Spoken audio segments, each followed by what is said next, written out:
Hey guys, hello everyone, welcome back on my YouTube channel. आज हम discuss करेंगे international trade में why do nation trade. एक important topic आज मैं लेके आया हूँ जो एग्ज़ाम के पॉइंट ऑफ व्यू से बहुत ज़्यादा इम्पॉर्टेंट है। मैंने लास्ट ईयर के क्वेश्चन पेपर उठा के देखे तो उसमें मैंने देखा ये क्वेश्चन बार बार रिपीट हुआ है। यानी कि सेम लैंग्वेज में क्वेश्चन नहीं आया है, लेकिन अलग अलग तरीके से एक ही क्वेश्चन को बार बार पूछा गया है। इवन यही क्वेश्चन नहीं, मैंने सीबीयू के बहुत सारे क्वेश्चन देखे और इंटरनेशनल ट्रेड में भी बहुत सारे ऐसे क्वेश्चन देखे जो सेम ही क्वेश्चन पूछा गया है, लेकिन उसके लैंग्वेज को चेंज कर दिया गया है। यानी कि डायरेक्टली या इनडायरेक्टली सेम टॉपिक हर बार रिपीट हुआ है। ठीक है, उनमें से एक टॉपिक यही है, why do nations trade. Nations को ट्रेड क्यों करना चाहिए, why they are involving to each other and proceeding और कंटिन्यूइंग इंटरनेशनल बिजनेस। तो वो आज हम डिस्कस करने वाले हैं। पहला जो पॉइंट यहाँ पे लिखा हुआ है, लोअर प्राइस। लोअर प्राइस, जैसा कि आपको पता है, जब हम इंटरनेशनल मार्केट की बात करते हैं तो varieties of goods and services available हैं।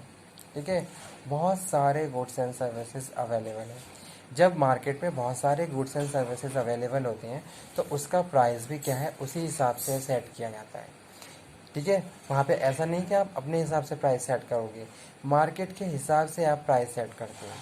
ठीक है, क्योंकि आपको पता है कि अगर आपने ज़्यादा प्राइस रखा तो कोई भी कस्टमर आपको लाइक नहीं करेगा, आपके प्रोडक्ट को परचेज नहीं करेगा।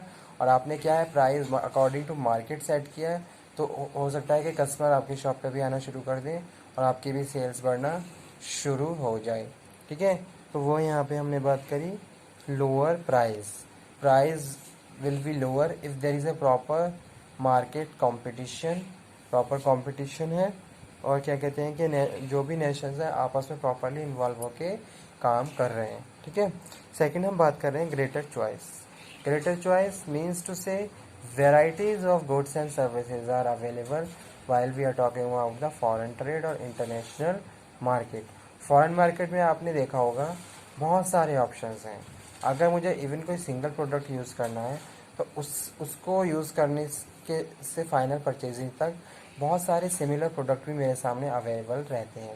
अब उस टाइम मुझे किस तरीके से ट्रीट करना है अपने आप को या अपने डिसीजंस को। ठीक है, तो वो यहाँ पे मैं बात कर रहा हूँ ग्रेटर चॉइस। यानी कि वैरायटी बहुत ज़्यादा है, बहुत सारे गुड्स एंड सर्विसेज अवेलेबल हैं। डिफरेंस इन रिसोर्सेज, जी हाँ, रिसोर्स क्या है, हर कंट्री के पास अलग अलग है।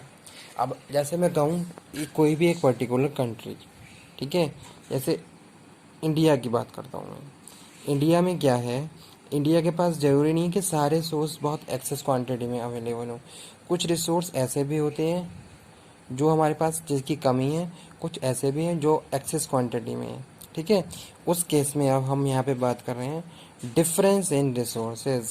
यानी कि जो भी डिफरेंस है, मेरे पास कुछ ऐसे रिसोर्स जिसकी मेरे पास मार्केट से तो डिमांड आ रही है लेकिन मेरे पास प्रॉपरली उसको मैं सप्लाई नहीं कर पा रहा हूँ।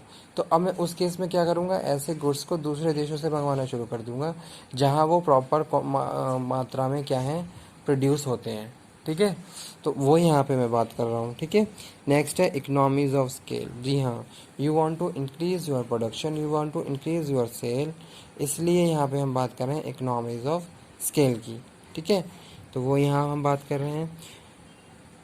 नेक्स्ट है इंक्रीज कंपटीशन। जी हाँ, कंपटीशन बढ़ता है, जितने ज़्यादा कॉम्पिटिटर्स होंगे, जितने ज़्यादा बायर और सेलर होंगे, उतना ज़्यादा हमारा अच्छे से इंटरनेशनल बिजनेस प्रोसीड होगा।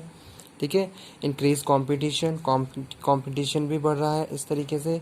मोर एफिशिएंट एलोकेशन ऑफ रिसोर्सेज। जी हाँ, बहुत ज़्यादा एलोकेशन रिसोर्स बहुत ज़्यादा इजीली हो जाता है, जैसे कि हम बात करें इंटरनेशनल बिजनेस में।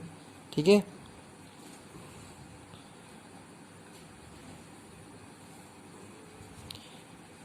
Source of foreign exchange make specialisation. जी हाँ, इंटरनेशनल बिजनेस ने आपका क्या है, किसी भी एक पर्टिकुलर प्रोडक्ट में स्पेशलाइजेशन बना दिया है, इसको आप बहुत इजीली एफिशिएंटली प्रोड्यूस करके दूसरे देशों में भेज पाती। ठीक है, टाइम पे आपकी सारी ट्रांजैक्शन कंप्लीट हो जाती हैं। It means you are very expert to producing such kind of products which are different to other. ठीक है, तो उस केस में हम बात कर रहे हैं यहाँ पे difference in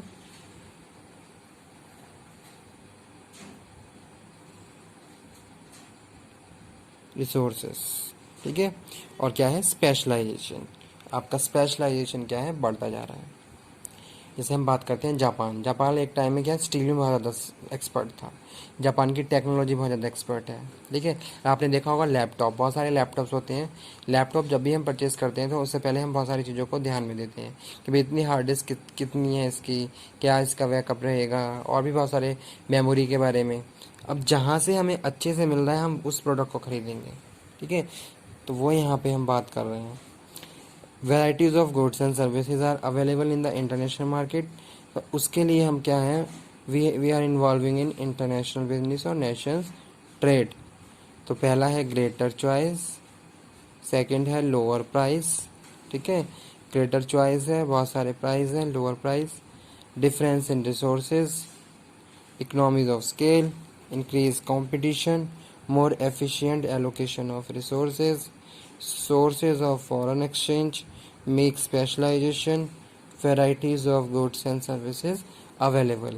These are the important terms of international business, and these are the reason where we can say that international business nations are involving to each other in the international business, ठीक है। price come, greater choice, difference in resources, this is also a very big reason for involving in international business कि भाई difference आया resources में।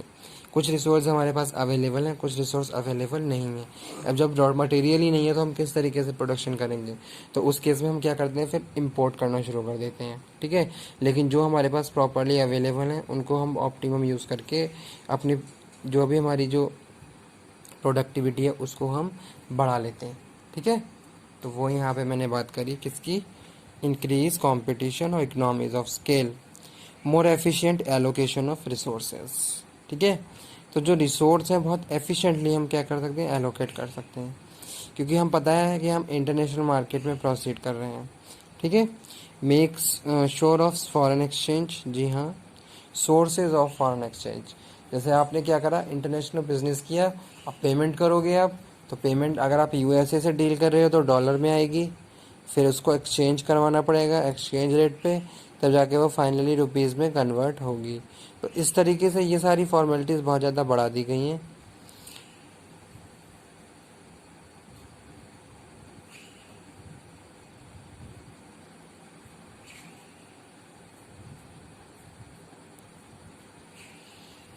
लेकिन यहाँ तब भी हम बात कर रहे हैं नेशंस की, तो नेशंस क्या है, नेशंस इन्वॉल्व हैं इंटरनेशनल बिजनेस में। Okay, thank you very much, आज के लिए इतना ही। कल फिर मैं हाजिर होऊंगा एक नए टॉपिक के साथ। Thank you. International trade, nations involved in international business, these are the reason. Thank you very much.